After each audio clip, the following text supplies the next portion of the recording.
예, 우리 하나님 말씀 로마서 15장 30절 말씀 보시겠습니다.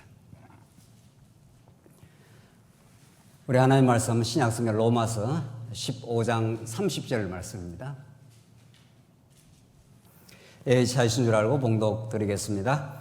형제들아, 내가 우리 주 예수 그리스도와 성령의 사랑으로 말미암아 너희를 구원하노니 너희 기도에 나와 힘을 같이하여 나를 위하여 하나님께 빌어 나로 유대에서 순종하지 아니하는 자들로부터 건짐을 받게 하고 또 예루살렘에 대하여 내가 섬기는 일을 성도들이 받을 만하게 하고 나로 하나님의 뜻을 따라 기쁨으로 너희에게 나아가 너희와 함께 편히 쉬게 하라.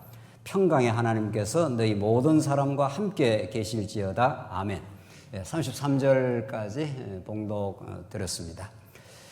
로마서 전체가 우리에게 증언하는 말씀은 우리는 언약에 근거한 아들의 복음, 또 포괄적으로 하나님 나라의 복음에 대해서 우리가 지금 살펴가고 있습니다. 이제 오늘 우리 15장 남은 부분과 16장으로 로마서 전체가 이제 마무리가 될 터인데, 이제 아마 오늘 우리가 강론을 하고 이제 마지막 최종적으로 다음 시간 로마서 전체를 정리하게 될 것입니다.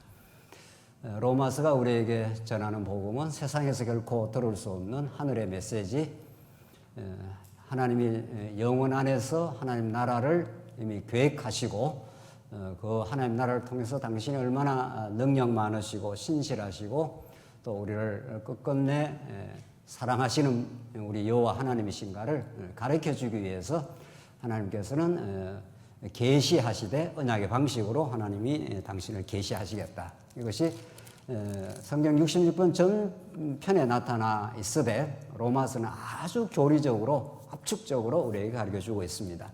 우리가 지금 살피는 12장에서 16장까지 내용은 이제 교리적인 복음 진리 그 자체에 근거하여 거기에 기초하여 따라 나오는 신령한 예배의 생활을 우리가 지금 살피고 있습니다.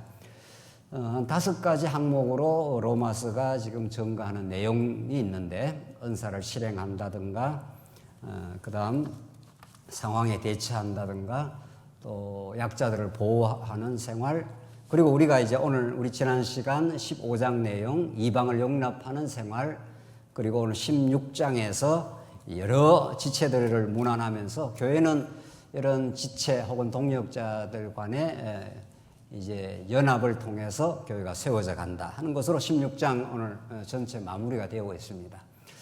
이 소위 이제 기독교인의 생활에 관한 부분인데, 이 부분이 얼마나 종교개혁 이후에 많이 정말 오해가 되어 왔고 성도들이 많은 부담이 되는 말씀인 거죠. 왜냐하면 전부 문법적으로 말하면 이렇게 하라, 열심을 품고 주를 섬기라, 뭐 약자를 보호하라, 이게 자꾸 이렇게 명령문으로 되기 때문에 굉장히 이 말씀을 로마서 1장부터 11장에 나오는 그 깊고 오묘한 그 복음 그 자체에 대해서 우리가 충분히 이해하고 깨닫지 못하면 12장부터 16장까지 내용들이 자꾸 이거 무거운 짐으로 다가올 수가 있습니다. 전혀 그렇지 않다는 거죠. 우리가 지금 확인한 바에 따르면 이제 선량한 예배의 생활이라는 건 하나님이 얼마나 위대하시고 그 언약 백성들을 끔찍하게 사랑하시는 분이심을 확인하게 되면은 그에 따라 나오는 자연스러운 반응이 신령한 예배라고 우리는 그렇게 이제 규정을 한 거죠. 하나님은 모른다면은 이방 종교처럼 억지로 자기 열심으로 정말 그렇게 예배를 드릴지 모르지만, 우리가 여기 성경이 말하는 신령한 예배는 하나님의 위대하심을 그 은혜를 우리에게 가르쳐 주므로 그 언약 백성이 우리들에게 너무도 자발적이고 자연스럽게 터져 나오는 성도 생활입니다. 우리 지난 시간 그런 그 하나님 나라에 관한 생활이에요. 하나님 나라를 약속하신 그분이 아들을 통해서 우리를 알고 누리게 해주신다는 거죠. 이런 아름다운 삶들을 이것이 우리 안에 이루어지는 만큼 우리의 기쁨과 감사가 있는 거니까, 우리 지난 시간 이제 이방을 용납하는 생활, 이제 쉽게 말해서 하나님께서 선교적 삶을 살게 하신다 이런 뜻인데, 그런 내용을 우리가 확인을 했습니다. 이것도 우리가 사도행전에서 하나님께서 너희들 가서 기다리라. 성령이 때가 되면 올 것이고 몇 날이 지나서 성령이 오시면 권능을 받고 너희가 예루살렘과 유다와 사마리아 땅끝까지 이르러 복음의 증인이 되게 하리라 하신 복음의 증인, 즉 하나님 나라에 관한 복음의 증인의 삶을 살아가도록 하나님께 해주시는 언약의 성취 사건인 거죠. 그러니까 우리 안에서 복음이 누려지고 증언되고 전파되는 그것이 하나님의 그 놀라운 은혜의 역사가 우리를 통해서 드러나는 사건인 거죠. 우리가 이렇게 복음을 전했다가 아니라 복음에 대해서 무지하던 우리들, 자기 자신의 죄악에 허우적거리던 우리 인생들을 하나님께서 붙들어 주시고 들어 사용해 주셔서 선교적 삶, 사도 바울이 가장 뚜렷한 전형인 거죠. 사도 바울이 그렇다면 뭐 우리도 말할 것도 없는 거죠. 자, 그래서 우리 지난 시간 이방을 용납하는 생활을 정리하면서 오늘 30절에서 33절까지가 기도에 대해서 부탁을 하고 있는 내용이 오늘 30절에서 33절에 나와 있습니다. 보시죠. 형제들아, 내가 우리 주 예수 그리스도와 성령의 사랑으로 말미암아 너희를 권하노니, 사도 바울이 이제 주 예수 그리스도와 성령의 사랑으로, 그러니까 예수 그리스도가 이 땅에 오시고 또 예수님이 부활 성천하셔서 보내신 진리의 영, 아들의 영, 이 약속대로 보내시는 성령이 하시는 일은 결국 하나님의 그 사랑을 우리가 확증하는 일이라는 거죠. 그러니까 성령의 사랑으로 이렇게죠. 말미암아 너희를 권하노니, 사도 바울이 어떤 인간 무슨 지도자로서 권한다 이런 게 아니라는 거죠. 권하노니 너희 기도에 나와 힘을 같이하여 나를 위하여 하나님께 빌어, 이렇게 되어 있습니다. 기도에 대한 부탁, 기도에 대한 요청인 겁니다. 너희 기도를 늘 하나님 앞에 하게 될 터인데, 사도 바울이 로마교회 성도들한테 사도 바울로서는 아주 절실한, 지금 당면하고 있는 하나님의 뜻을 지금 행하는 가운데 기도하게 되는데, 그 기도를 부탁을 하고 있습니다. 나와 함께 힘을 같이하여 나를 위하여 하나님께 빌어, 이러한 내용들을 지금 내가 절박하게 기도를 하고 있는데, 로마교회 성도들이 이 기도에 동참을 해주기 바란다, 이런 거죠.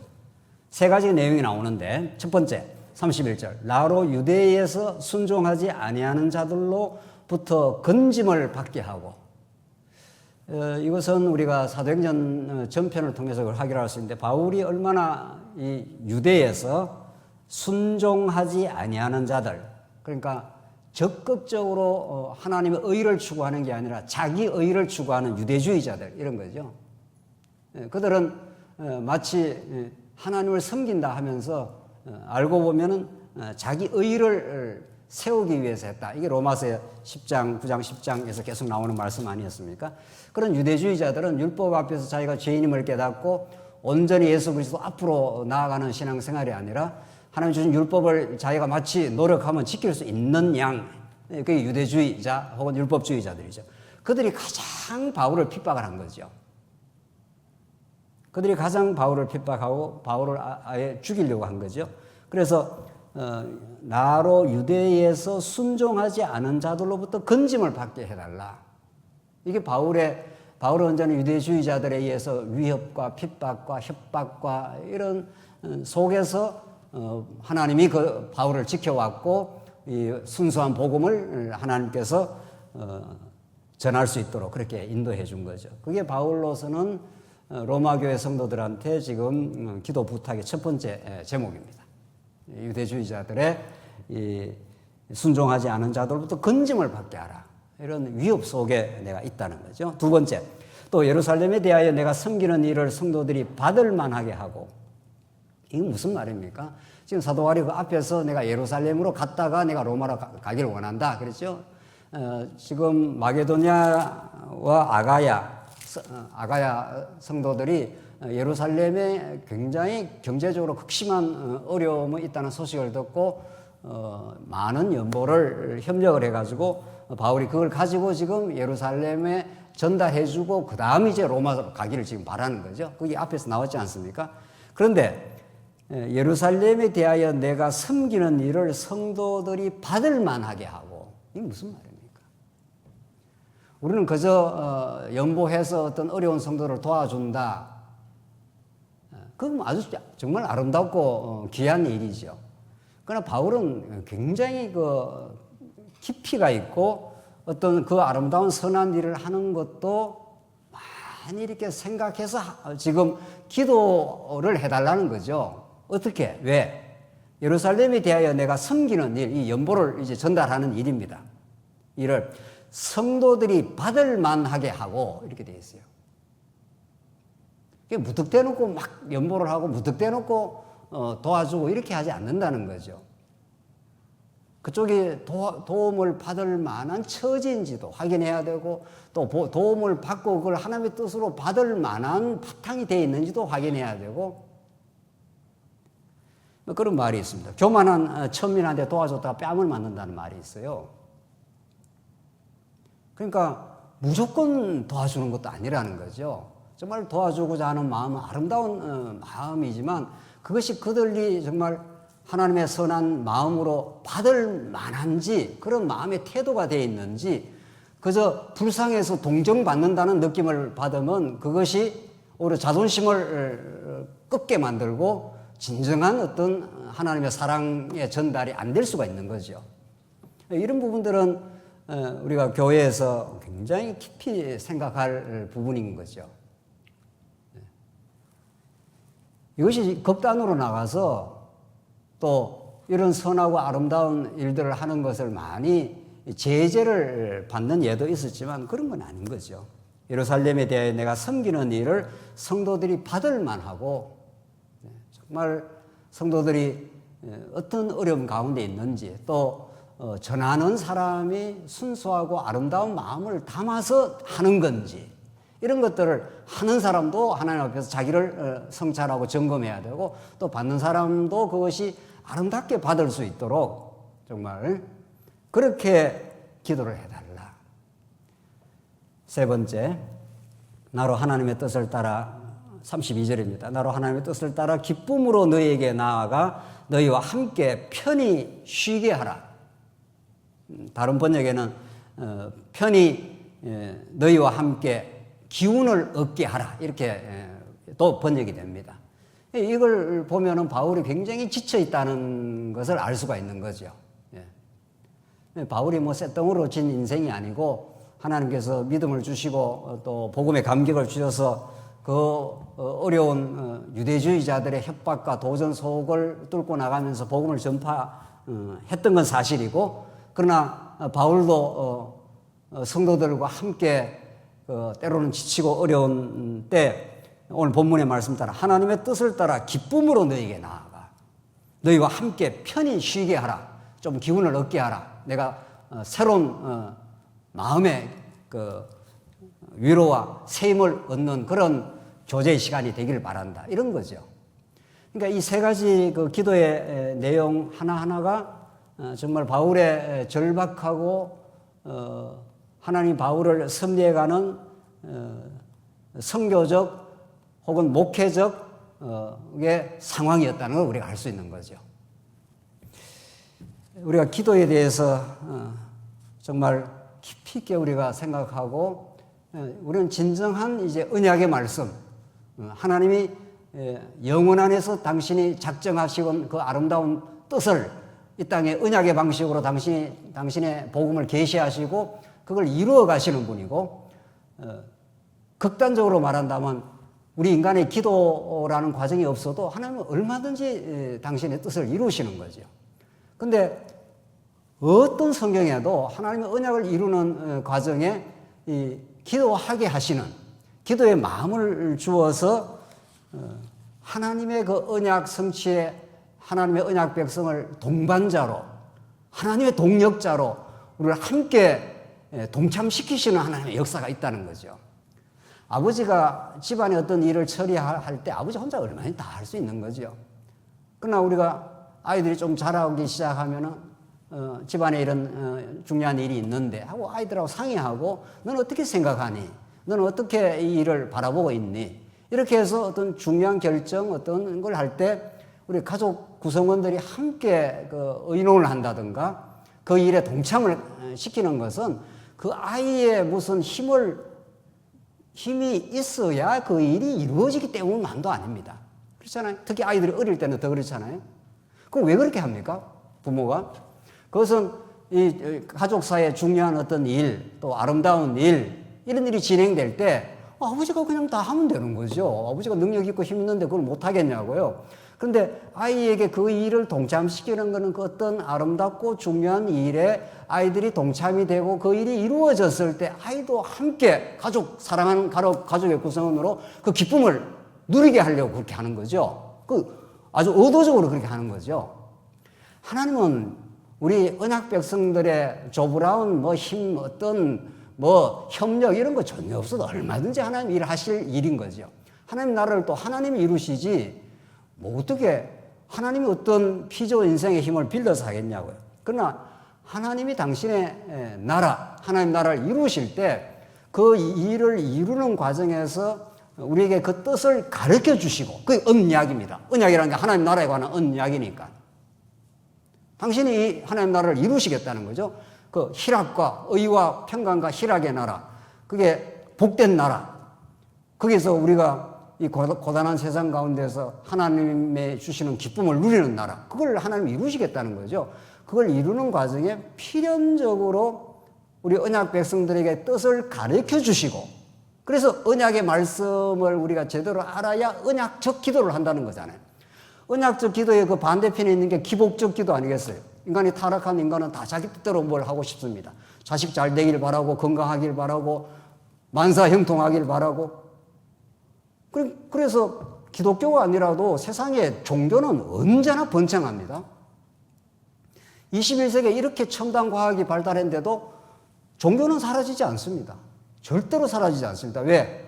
참 종교가 있고 거짓 종교가 있는데, 참 종교는 언약의 뜻을 깨달아서 아버지의 뜻이 우리 안에서 이루어지길 바라는, 따라서 우리의 타락했던 내 욕망을 자꾸 포기하게 되는 거죠. 내 뜻대로 마옵시고 아버지 뜻대로 행하시옵소서. 이게 예수님이 하신 기도의 마지막 그 절정이니까. 그러나 타락한 우리 인생은 자기 뜻을 이루고 싶어 하는 겁니다. 잘 살고 싶은 뜻, 건강하고 싶은 뜻. 그러니까 종교는 번성을 하게 되어 있습니다.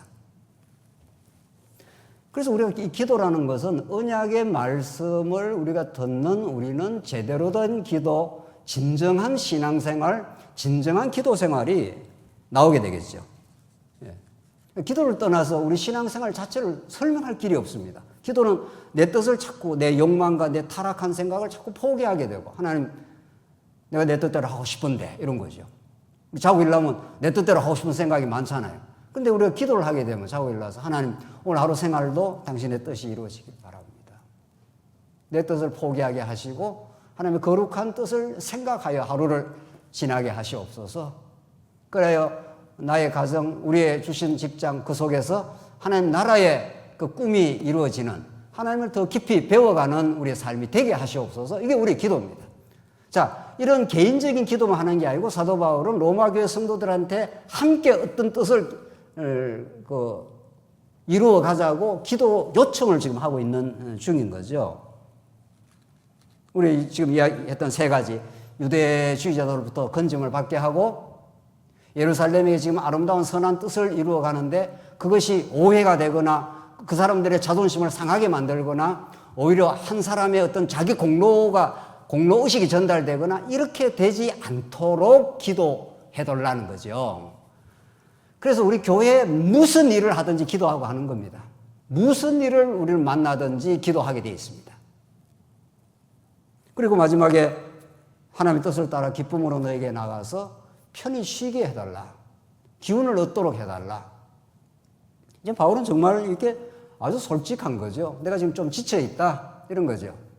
너희들을 만나서 기쁨으로 복음 안에서의 교제를 나누어서 기운을 좀 차리게 해달라. 그러면서 33절에 평강의 하나님께서 너희 모든 사람과 함께 계실지어다.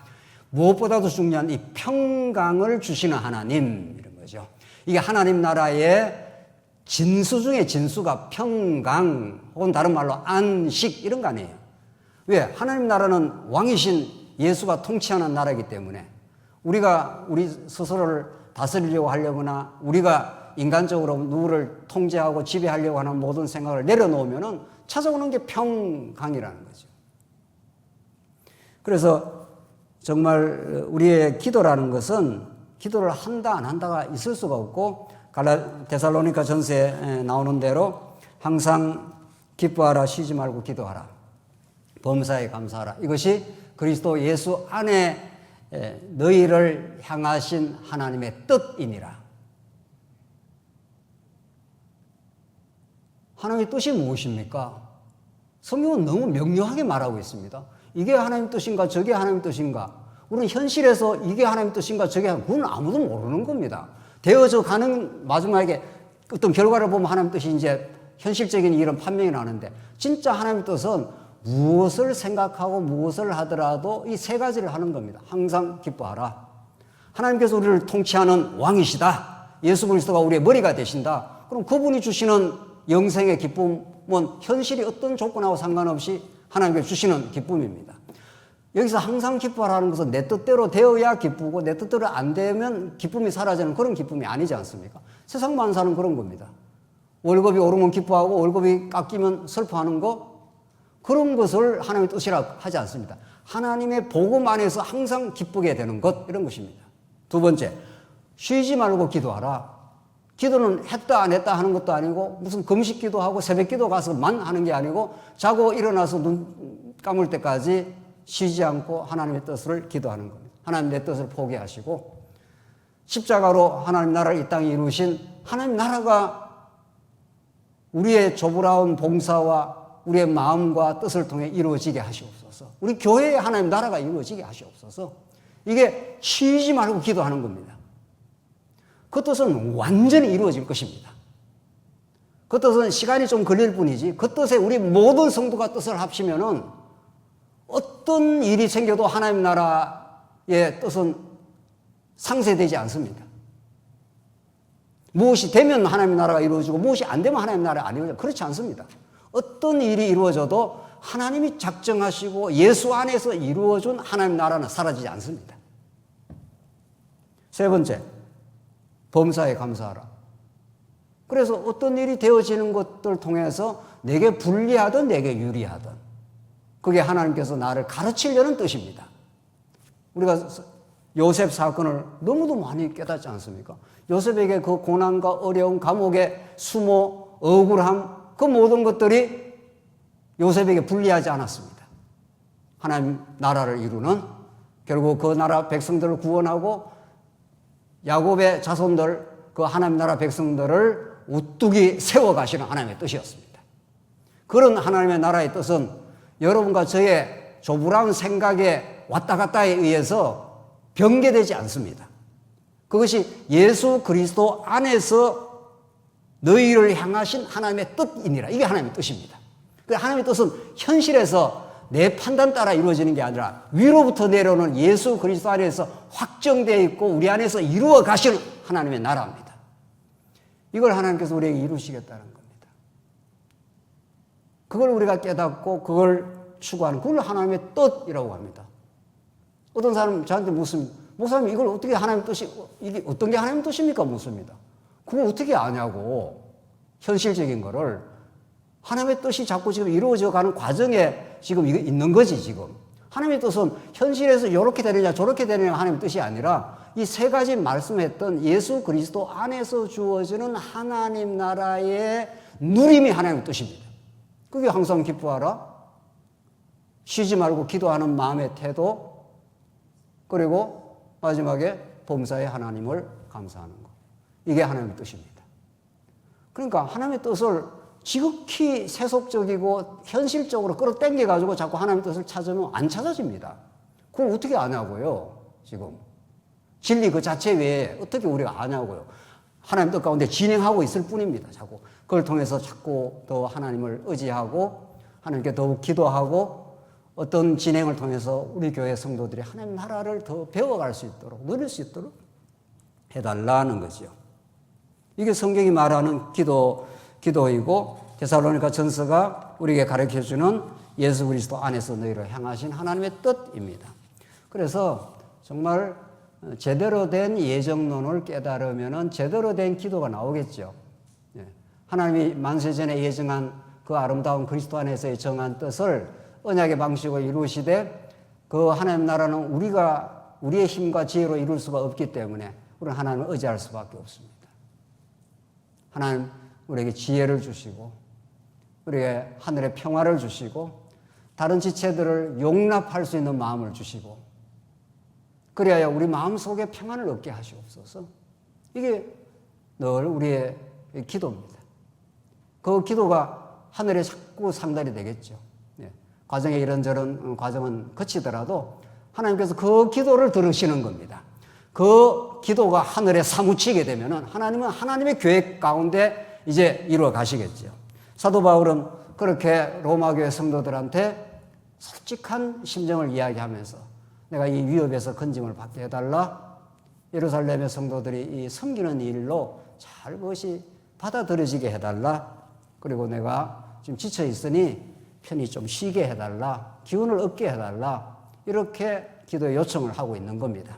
사랑하는 성도님들, 우리가 정말 하나님 나라의 뜻을 추구하는 하나님 나라의 백성이 은혜 가운데 되게 했는데 그런 하나님 나라 백성으로서 우리 스스로도 기도하고 우리 지체를 위해서도 기도하고 그리고 교회를 위해서 간절히 정말 기도할 마음을 주시는 거죠.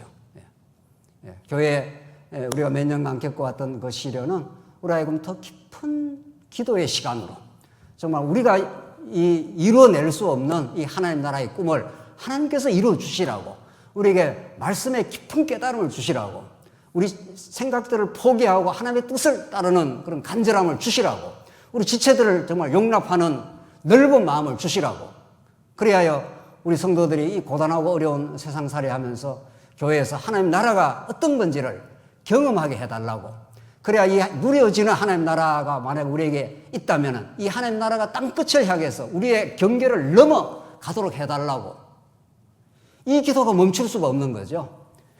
그래서 이 기도를 바울이 요청을 하고 16장으로 넘어가면은 이제 16장 이제 교회를 세워가는 생활입니다. 자, 우리가 지금 여기까지 했습니다. 자, 이 네 가지 항목들이 우리에게 부담스럽게 하라는 게 아니라 이런 아름다운 하나님 나라의 생활들을 약속하신 성령을 보내서 이 아름다운 일들을 하나님이 이루시겠다. 이런 언약입니다. 이게 언약대로 성취하겠다. 이런 뜻이에요. 이게 전부 복된 생활입니다. 은사를 실행하는 것처럼 아름다운 일이 없잖아요. 여러분과 저에게 다 하나님 주신 은사가 다 있는 겁니다. 완벽하게 있습니다. 우리 각자에게. 그걸 실현하면 얼마나 교회 생활이 행복한지 모릅니다. 다스리는 자는 다스리는 자로, 긍휼히 여긴 자는 긍휼히 여긴 자로, 전하는 자는 전하는 자로, 가르치는 자는 가르치는 자로. 그게 하나님께서 다 은사를 주셔서 하게 하니까 그게 천국 아니냐는 거예요. 상황이 여러 가지 어려워도 잘 대처하는 생활, 우리 주변의 약한 성도들을 보살피고 보호하고 위로하는 그게 행복한 하나님 나라인 것이죠. 그리고 이런 것들이 교회 안에서 자꾸 강건하게 이루어져 나갈 때 우리는 우리의 경계를 넘어 이방을 영접하고 그들에게 복음을 전파하는 이런 아름다운 선교적 일들이 이루어지겠지요. 오늘 16장 이제 마지막 부분인데 16장 내용을 우리가 차근차근 살필 건데 16장은 교회를 세워가는 생활. 요때 교회를 모든 게 다 교회를 세우는 건데 아니 결론적으로 이렇게 쓴 것뿐인데 뭐 이 다 교회 세우는 것들이죠. 여기서 교회를 세워가는 것은 이제 여러 로마 교회의 동역자 지체들이 있었는데 바울이 그 이름 한 사람 한 사람을 거명하면서 그들을 청거하고 그들을 영접해 주라고 권면하고 또 그들이 그리스도 안에서 이루어진 아름다운 일들을 성도들이 함께 누리라고 같이 알라고 이야기하는 참 16장은 정말 대단한 말씀입니다. 우리 16장을 얼핏 잘못 보면은 로마서의 마지막 부록처럼 뭐 읽어도 있어도 되고 없어도 되는 말씀처럼 보이지만 우리가 지금 믿건대 성경은 어떤 규절, 어떤 내용, 어떤 본문도 정말 없어서는 안 되는 본문으로 우리가 이해를 하지 않습니까? 16장에 나오는 바울의 여러 동역자들에 대한 청거, 문안인사, 이게 다 문안인사입니다. 여기에 얼마나 깊이 있는 하나님 나라의 아름다운 모습들이 알라리 정말 포도송이처럼 이 가을철에 뿌리에서 이 포도나무에서 정말 탐스러운 아름다운 열매가 맺히듯이 하나님이 사도 바울을 통해서 어떤 하나님 나라 백성들의 연대의 모습들을 만들어냈는가. 이걸 우리가 지금 확인할 수가 있습니다. 한번 봅시다. 16장 1절로 2절인데 16장 1절로 2절에 형제들에게 베베라는 이제 동역자가 있었는데 베베를 영접하라며 청구하는 그 이유를 1절에서 2절 밝힙니다. 보십시다. 내가 갱거리아 교회의 일꾼으로 있는 우리 자매 베베를 너에게 추천하노니 너희는 주 안에서 성도들의 합당한 예절로 그를 영접하고. 자, 내가 베베라는 한 일꾼이 있는데 이를 내가 추천을 하겠다. 왜 추천을 하는가 하면은 그를 합당한 예절로, 성도들의 합당한 예절로 영접을 해주라. 환영을 해주라. 받아주라는 거죠. 두 번째, 무엇이든지 그에게 소용되는 바를 도와줄지니. 그가 필요로 하는 것들이 있는데 무엇이든지 그가 필요로 하는 게 있으면 다 좀 도와줘라. 베베를. 왜냐하면 이는 그가 여러 사람과 나의 보호자가 되었습니다. 이 얼핏 보면 한 사람을 굉장히 축켜 세우는 듯한 그 느낌도 있지 않아요? 바울은 한 인생에 대해서 불필요할 정도로 축켜 세우거나 어떤 사람에게 아부를 하거나 전혀 그렇지 않다는 걸 우리가 성경 전체를 통해 알 수가 있죠. 바울 서신을 통해서. 그러면 이런 그 한 어떤 동역자에 대해서 이렇게 극진하게 대접을 해주라 하는 그 이유는 이건 성령께서 바울에게 주신 그 진심이 담겨 있는 거죠.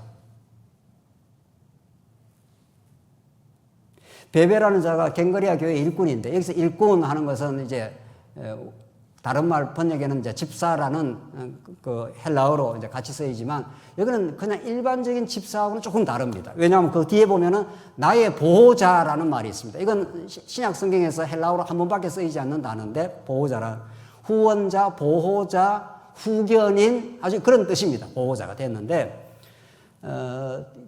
우리 모두가 교회를 섬기는 자인데 일꾼인데 베베는 사도 바울뿐만 아니고 여러 사람의 보호자 혹은 후원자, 후견이 되었다. 이 여자 아닙니까? 자매 아닙니까? 상당히 바울의 곁에서 바울에게 신앙적인 굉장한 든든한 동역자가 됐다는 것이 분명해 보입니다. 바울은 하나님께서 이런 자매를, 이런 이제 여자 성도입니다. 이런 자매를 바울에게 붙여준 것을 너무도 귀하고 감사하게 생각하고 너희가 그 베베에 대해서 합당한 예절로 그를 영접을 해주라. 그리고 그가 소용되는 어떤 일이 있으면 그걸 다 도와줘라. 지금은 베베가 좀 어려운 형편에 있어 보입니다.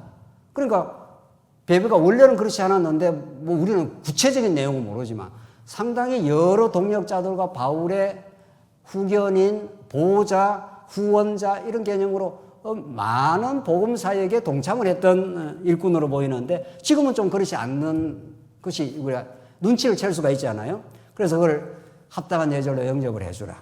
그리고 그가 필요한 것이 있으면 도와주라. 이렇게 아주 깍듯하고 극진하게 그 베베를 추천을 하고 있습니다.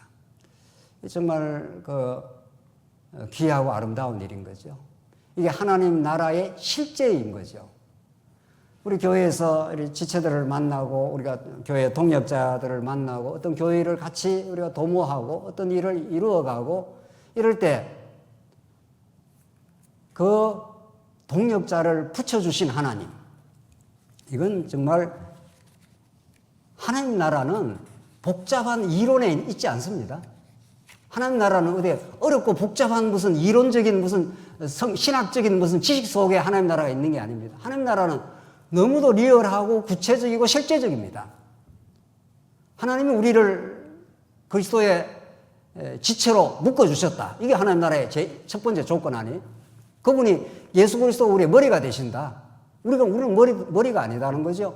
우리는 손이고 발이고 이렇게 된다는 거죠. 그런데 머리에 붙은 지체는 다른 지체를 너무도 우리는 필요로 합니다. 그러니까 하나님 나라의 복음이 제대로 깊이 있게 깨달아져 간다면 우리 교회 안에서 동역자를 도대체 어떻게 생각하느냐? 거기에서 하나님 나라의 실제가 나타나고 있는 겁니다. 이건 무슨 이론도 아니고 말이죠. 신학적인 지식도 아니고 무슨 교리적으로 뭘 많이 알아서 되는 것도 아닙니다. 바울은 베베와 구체적으로 어떤 말인지 어떤 보호자가 됐는지 여기 성경에서 자세히 밝히지 않았지만 확실하게 신앙의 든든한 어떤 보호자가 됐고, 바울이라고는 우리가 말하는 바울처럼 성경 하나님의 말씀을 많이 깨달은 사람이 어디 있겠냐고요. 하늘의 계시를 직통으로 그냥 다메섹 도상에서 받아가지고 이걸 거의 서신의 대부분을 쓴 사람이 바울인데, 바울의 보호자가 된 거니까 말이에요. 신앙적 보호. 그러니까 바울도 누군가의 보호를 받은 겁니다. 그러니까 이게 분명하죠. 네. 그래서 구약의 성전을 지을 때, 구약 출애기에 보면은 성전을 지을 때 성전에 제목들이 이렇게 많이 있습니다. 많이 있는, 특히 이제 이제 출애기는 성막, 나중에 이제 성전이고, 성막을 지을 때 널판지를 이렇게 쭉 돌리는데, 널판지를 쭉 붙여가지고 그 줄을 이렇게 돌려가지고 하나로 완전히 연결합니다. 이렇게. 그래서 이렇게 널판지를 세워갖고 쫙 성막을 만드는 거죠. 그런데 이게 이래 따로 떨어져 있다 싶시다. 널판지가 이렇게 떨어져 있는 걸 이렇게 쫙 붙이는 거죠. 그래서 출애굽기에서 연결하고 말이 계속 나옵니다. 연결이라는 거. 그러니까 아무리 좋은 이 제목들이 있어도 제목이 자기 자리에 들어갈 자리에 들어가고 그것이 연결되지 않으면 아무 힘을 발휘 못합니다. 이거는 공사판에 흩어져 있는 쓸모없는 나무에 불과합니다. 자, 사랑하는 성도님들, 우리가 어떻게 하나님 나라를 이루어가고 어떻게 우리 교회를 세워가느냐고요. 교회를 구체적으로 세워가는 게 뭐냐고요. 진리를 깨닫고 우리 지체들이 서로 조금 의견이 좀 다를 수도 있죠. 또 내 마음에 안 들 수도 있죠. 나를 기준으로 말한다. 그리고 상대방은 상대방 기준에서 내가 마음에 안 들 수가 있는 겁니다. 얼마든지 그럴 수 있습니다.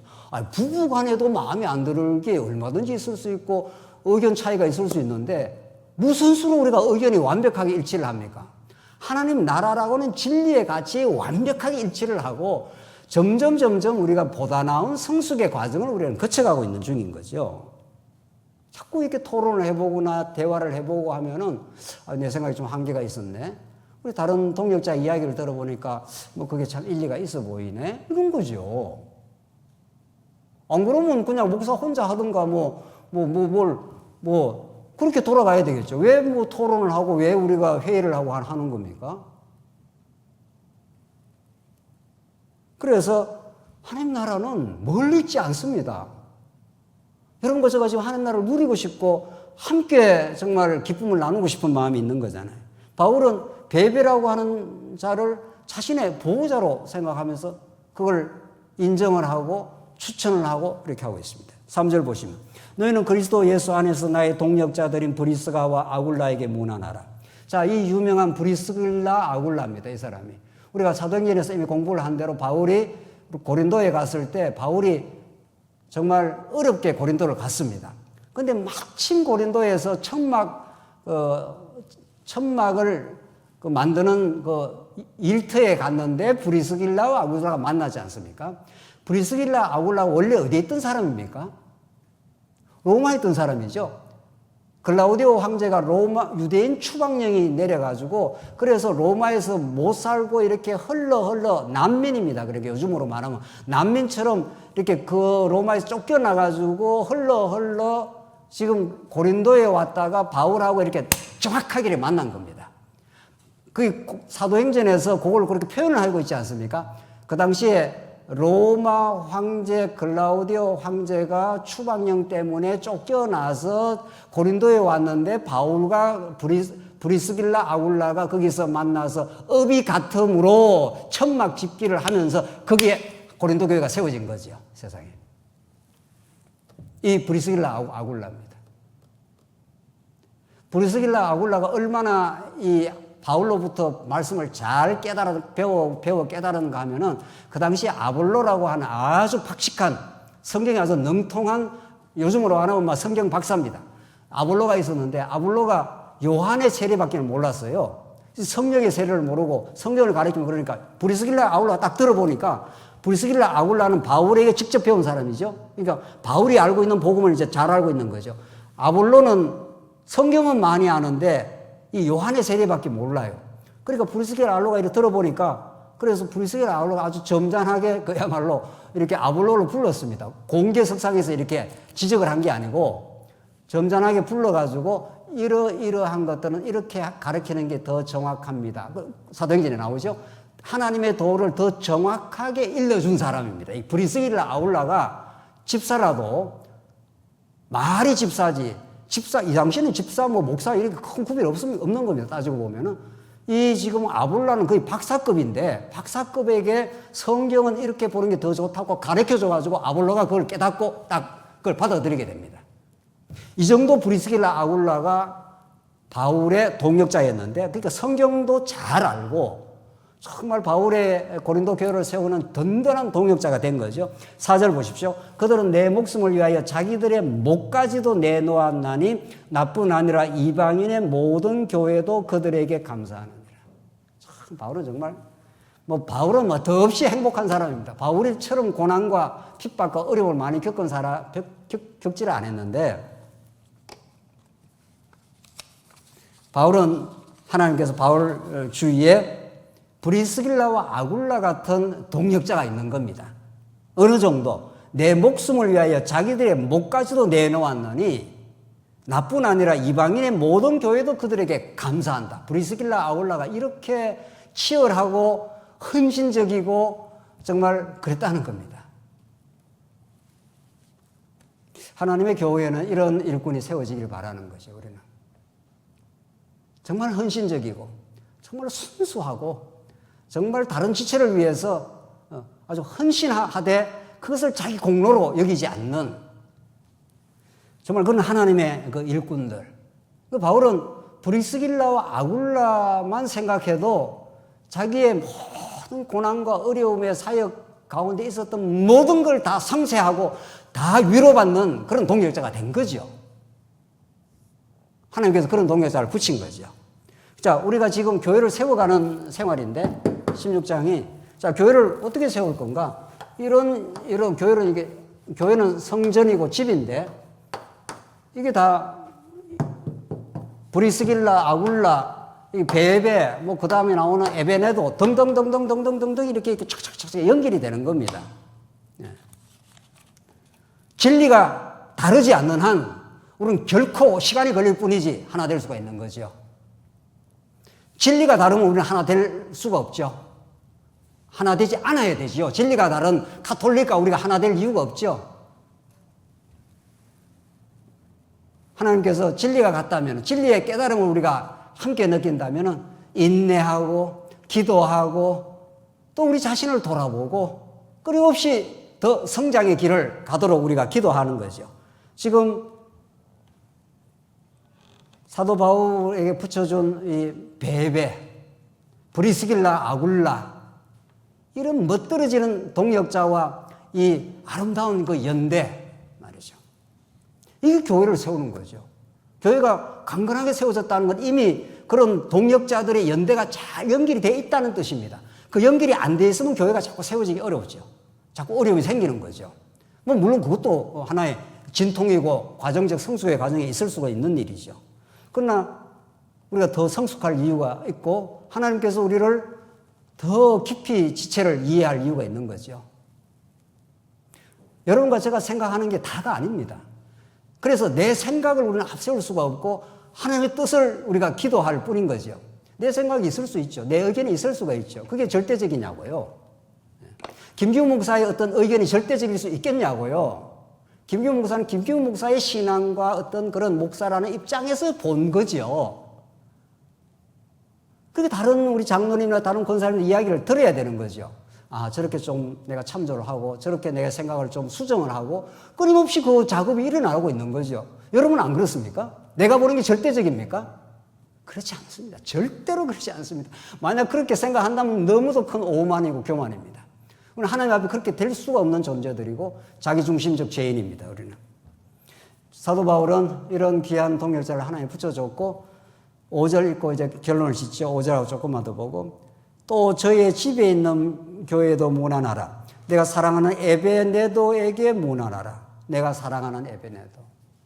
우리가 지체를 부를 때, 동역자를 부를 때 내가 사랑하는 에베네도, 그는 아시아에서 그리스도께 처음 맺은 열매니라. 세상에 보십시오. 이게 포도나무에 포도 열매가 맺히듯이 에베네도가 그리스도께 처음 맺은 열매라. 이런 감격이 있는 겁니다. 우리가 어떤 복음을 전해서 어떤 분이 예수를 믿고 이렇게 성도가 되고 나중에 집사가 되고 예컨대 뭐 장로가 되고 그걸 바라보는 사람은 한없이 행복한 거지요. 한 영혼이 하나님께로 돌아온 거니까, 천하보다 더 귀한 영혼이 돌아온 거니까 말이죠. 그 바울은 이 한 사람 한 사람이 중요한 겁니다. 교회는 여러분과 저에게 중요한 건 한 사람 한 사람이에요. 교회는 무슨 숫자 뭐 둘이 뭉실하게 수백 명, 수천 명 모인 게 중요하지 않습니다. 수천 명 모여도 다른 생각을 갖고 있으면은 그 한 영혼들을 영혼으로 대하지 않는 교회는 행복한 교회가 아닙니다. 하나님 나라가 아니에요. 숫자 많아고 연봉 많이 걷어갖고 막 사람들 볼 때 큰일 치르면 그게 하나님 나라가 이루어진 교회입니까? 그렇지 않습니다. 전혀 그렇지 않습니다. 그러니까 교회는 어떤 일보다도 더 중요한 것은 하나님의 자녀인 성도 그 자체입니다. 여러분이 자녀에게 성적이 그렇게 중요합니까? 우리 자녀가 어떤 좋은 직장 다니는 게 그렇게 중요합니까? 그렇지 않을 겁니다. 절대로 그렇지 않을 겁니다. 부모에게 중요한 건 그 자녀 그 자체입니다. 자녀의 건강 그 자체, 자녀의 행복 그 자체가 중요하지 자녀의 성적, 직장, 빚과 번쩍한 무슨 일이 그렇게 부모에게 크게 중요하지 않습니다. 좋은 직장 다니면 뭐 좋은 직장 다니서 좋아. 어떤 우리 아이가 좋은 직장, 세상 말로 말해서 별로 어려운 직장 다니면 오히려 그 어려운 직장 다니는 아이가 더 마음에 쓰이는 거죠. 교회는 그런 곳입니다. 교회는 세속적 가치를 쳐내고 하나님의 나라의 가치를 자꾸 추구하는 곳입니다. 그러니까 사도 바울에게는 에베네도라는 한 영혼이 중요한 겁니다. 에베네도가 무슨 일을 했다 안 했다 뭐 이런 게 중요하지 않습니다. 뭐 그렇게. 여러분 가지고 남는 것은 결국 사람입니다. 교회는 결국은 마지막에 남는 건 아름다운 사람들입니다. 신앙하는 사람들, 그리고 내가 누구를 사랑하는 사람들이 내 옆에 있느냐가 중요한 겁니다. 또 나를 사랑해주는 사람들이 내 옆에 있느냐가 중요하지 사랑하는 마음도 없이 그냥 뭐 우수수 모여서 뭐 그 무슨 의미가 있습니까? 우리가 죽을 때 말이죠. 사랑하는 가족이 있어주는 게 중요한 거 아니에요. 사랑하는 교회 성도들이 우리 교회 곁에 있어서 내가 정말 한 지체를 생각하면 늘 기도하고 한 지체의 어려움을 생각하면 늘 마음이 쓰이고 그게 그 하나님 나라를 누리는 사람입니다. 바울은 지금 그렇게 내 친척이요 7절 나와 함께 갇혀던 안드로니고와 유니아에게 문안하라. 8절 내 주 안에서 내 사랑하는 암블리아에게 문안하라. 바울은 요즘식으로 말하면 우리 교회가 그래도 몇백 명은 됐죠? 몇백 명 안 되고 지금 26명입니다. 26명. 바울이 지금 로마 교회 성도들 이름 거론하는 게 26명이에요. 만약에 어느 목회자가 한국에서 26명 데리고 목회한다 그러면은 작은 교회라고 굉장히 그 괄세받을 수도 있어요. 그런 겁니까, 교회가? 수천만 명, 수천 명을 데리고 목회를 해도 그 목회자의 마음속에 성도 한 영혼을 사랑하는 마음이 없으면 그게 꽝입니다. 그러나 26명을 데리고 목회를 해도, 모시고 목회를 해도 그 안에 한 사람 한 사람을 다 기억하고 한 사람을 정말 소중히 여기고 일보다도 그 영혼을 귀하게 여기면 그 목회가 진짜 제대로 된 목회 아니겠어요? 우리 장로님들도 마찬가지고 우리 권사님들도 마찬가지죠. 우리 교회는 그런 걸 꿈꿀 이유가 있으면 성경이 그걸 말하고 있지 않습니까? 도대체 성경을 우리가 어떻게 이해를 해야 됩니까? 이 하나님 나라 복음을. 사도 바울은 그렇게 한 사람 한 사람 어떻게 이렇게 다 알았을까 할 정도로 말이죠. 로마에 있는 성도들인데 그만큼 사도 바울은 성도들과의 긴밀한 교제가 있었다는 겁니다. 바울은 그 드러나는 뭐 일 자체가 그렇게 소중한 것도 아니었다는 게 분명합니다. 바울에게 중요한 건 사람 그 자체였고 그 주체 그 자체였고 동역자들을 하나님께서 붙여주신 그 은혜, 그 사랑, 그 하나님 나라의 그 실체, 그걸 누렸던 사람입니다. 거룩한 입맞춤으로 16절 너희가 서로 문안하라. 그리스도의 모든 교회가 다 너희에게 문안하느니라. 잘 계십니까? 우리 성도님들 정말 평안하게 잘 계십니까? 이게 우리 모든 교회 지도자들이 하는 일인 거죠. 성도님들 어려운 가운데서, 이 코로나 어려운 가운데서 믿음을 잘 지키고 잘 견뎌내고 있습니까? 평안을 누리고 계십니까? 이게 문안하랍니다. 안부를 묻는 거라는 거 아닙니까? 형식적으로 안부 묻는 거 말고 말입니다. 지나가는 소리로 묻는 거 말고 진짜 그 영혼에 대해서 깊은 사랑과 관심을 가지고 묻는 것. 이게 우리 교회 안에서 교회가 세워져 가는 구체적인 실제입니다. 저는 요즘에 신학적 지식처럼 저처럼 신학적 지식도 많이 확인하고 많이 읽고 많이 뭐 정리하고 한 사람도 그렇게 많지는 않잖아요.